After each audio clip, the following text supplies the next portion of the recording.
महंगे कर्ज का असर लोन बाजार पर दिखने को मिल रहा है। महंगाई को काबू करने के लिए रिजर्व बैंक मई से अब तक रेपो रेट में कभी 2.25% की बढ़ोतरी कर चुका है, जिसके बाद बैंकों ने भी कर्ज महंगा किया है। कर्जदार अपने कर्ज के प्रीपेमेंट पर ज्यादा फोकस कर रहे हैं। सर, और क्या संकेत मिल रहे हैं कुछ कर्ज बाजार से?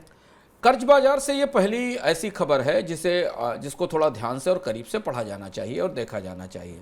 ब्याज दरों में बढ़ोतरी के बाद बचतों पर तो रिटर्न बढ़ा है, लेकिन भारत में एक बहुत बड़ा हिस्सा जो जिन्होंने होम लोन के कर्ज ले रखे हैं और एक लंबा समय बीत गया, लगभग 10-12 साल हो गए, उन्होंने ब्याज दरों में इतनी तेज और इतनी बड़ी बढ़ोतरी नहीं देखी होम लोन पर जो अभी वो देख रहे हैं।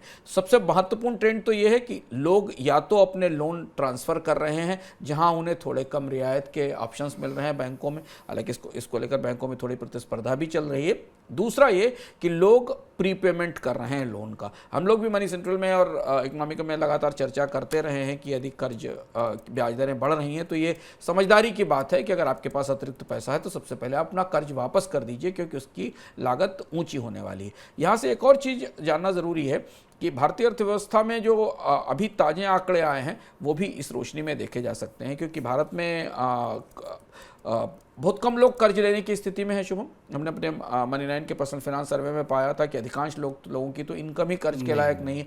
बहुत कम लोग भारत में रिटेल स्तर पर बैंकेबल हैं, जिनके पास कोई इनकम का नियमित स्रोत है और वो कागज दस्तावेज हैं जिनके आधार पर उन्हें मकान, कार या बाकी चीज़ों के लिए कर्ज मिल सकता है। उनमें भी जो लोग मौजूद हैं उनकी जो लायबिलिटीज़ हैं वो 2021-22 के दौरान 6 लाख करोड़ रुपये बढ़कर 83.63 लाख करोड़ रुपये हो गई, ये रिजर्व बैंक ने बताया है। और ये इस बात का संकेत है कि नए कर्ज लेने से लोग अब आगे हिचकेंगे। हालांकि हमने पिछले 5-6 महीनों में रिटेल कर्ज में की डिमांड बढ़ते देखी है, लेकिन अब ब्याज दरें बढ़ने के बाद लोग कर्ज चुकाने या कर्ज से बाहर निकलने की कोशिश कर रहे हैं।